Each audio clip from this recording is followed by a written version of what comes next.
infos du Congo.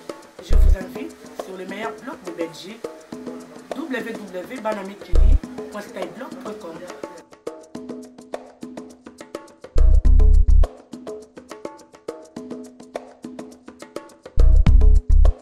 Docteur Denis Mukwege, bonjour. Bonjour monsieur. Vous êtes pour le moment docteur réfugié à l'étranger. Comment allez-vous? Je me porte bien. Ça prend du temps, mais je me porte bien. Je crois que c'était très dur, mais je suis avec mon épouse et mes enfants. Je sens que je me rétablis progressivement. Quel souvenir vous avez de cette tentative d'assassinat, on peut le dire, à Bukavu? Je pense que c'est un moment très très difficile. Ça s'est passé très rapidement. Je peux dire que ça s'est passé en 3 phases. La première phase, donc les agresseurs ont maîtrisé d'abord toutes les personnes qui étaient à l'extérieur de la maison et dans la maison. Donc ils sont entrés, ils ont maîtrisé les enfants.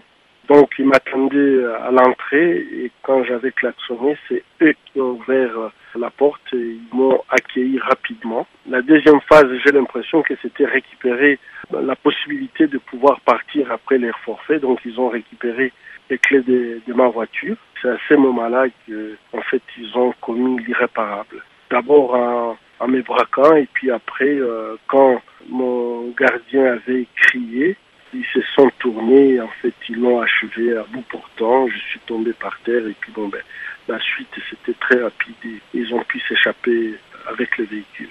Et justement, à ce moment-là, docteur, vous vous cachez? Vous savez, là, vraiment, ils ont tiré. En fait, après, on a trouvé 6 douilles, mais moi, j'avais l'impression qu'il y avait 2 coups qu'ils avaient tirés vers la sentinelle et puis vraiment la suite je peux pas vous dire. J'étais hors de moi-même. Est-ce que vous avez souvenir de la tenue que portaient vos agresseurs? Ils étaient en tenue civile, mais je pense que leur opération était faite avec professionnalisme, une rapidité. Ce sont des tueurs professionnels. Est-ce que des gens vous en voulaient ou est-ce que vous vous sentiez menacé? Je n'ai pas vraiment de problème avec les gens. Je suis pas gardé, je n'avais pas un système de protection spécial puisque je n'avais de problème avec personne.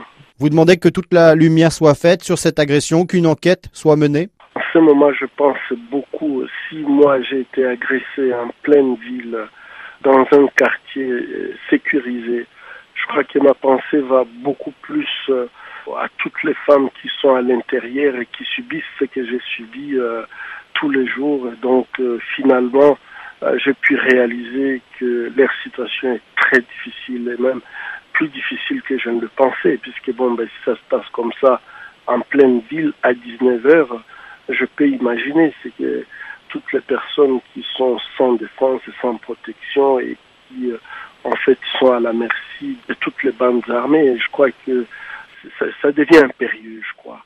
On ne peut pas continuer à assister impuissant au massacre, aux tueries des innocents. Et je crois que ma sécurité, c'est une bonne chose, mais je crois qu'il faut une sécurité pour toute la population. Elle a droit à cette sécurité. Je crois que les responsables doivent prendre les responsabilités avec le sérieux qu'il faut. Justement, docteur, ce mercredi était organisé à Bukavu, chez vous, une ville morte pour dénoncer cette insécurité, pour dénoncer ces violences. Je suppose que d'où vous êtes, vous y avez pensé? Je crois que leur expression doit être écoutée par les autorités nationales, par la communauté internationale. Je crois que c'est impensable que pendant 16 ans, un peuple soit meurtri de cette façon, au vu aussi de tout le monde, dans un silence complet. Vous avez aussi, je suppose, un message à adresser à tout le personnel de l'hôpital de Panzi où vous travaillez, votre hôpital? Vous savez, c'est un personnel qui se donne corps et âme, qui fait son travail avec amour, et je pense que le message que je donne à tout le personnel de l'hôpital de Panzi, c'est de continuer à répondre à la haine par l'amour. Je crois que c'est seulement l'amour qui peut vaincre la haine. Et donc tout ce qui commet des actes barbares sur le malade que nous soignons, commence à les faire sur nous-mêmes. Je crois qu'il ne faut pas lâcher, il ne faut pas propager le message de haine, il faut plutôt continuer à aimer. C'est seulement l'amour qui peut nous affranchir du combat que nous menons contre la violence, contre la haine. Et justement, dans ce cadre-là, vous espérez retourner à vos activités à Bukavu le plus vite possible? En partant déjà, j'avais des malades qui sont venus chez moi et c'est très pénible de les avoir abandonnés. C'est très pénible quand je les ai vus en train de pleurer. Je pleurais avec elles et je dois dire que je suis avec elles. J'ai besoin de ces replis, mais je suis tout à fait avec elles. Dès que possible, je serai avec elles. Denis Mukwege, merci beaucoup.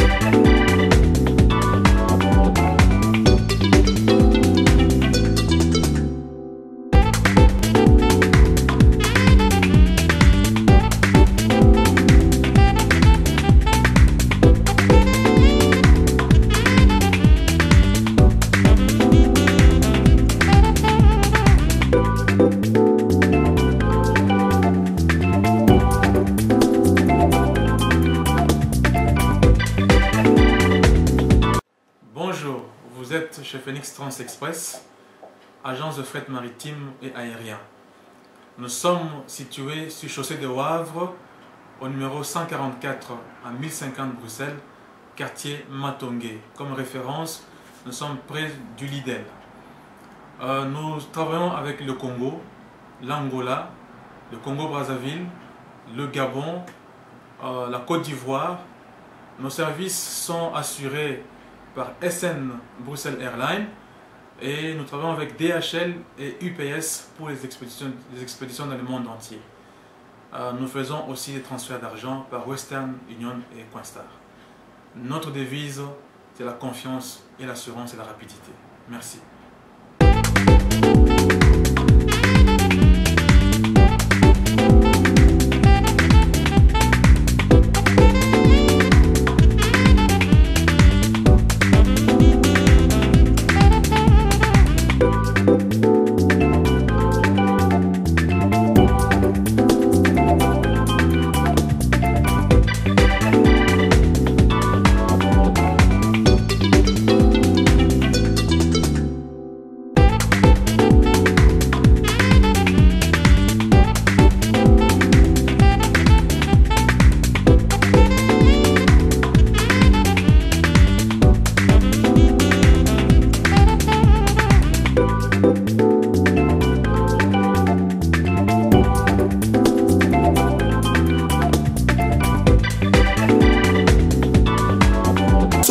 A sali 10 ans, 11 ans à pouvoir, 10 millions de morts, 2 millions de femmes violées, 1250 femmes violées, par air, 48 femmes violées.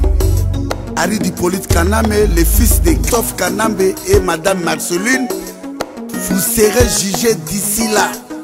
La révolution, toujours la victoire pour le peuple congolais.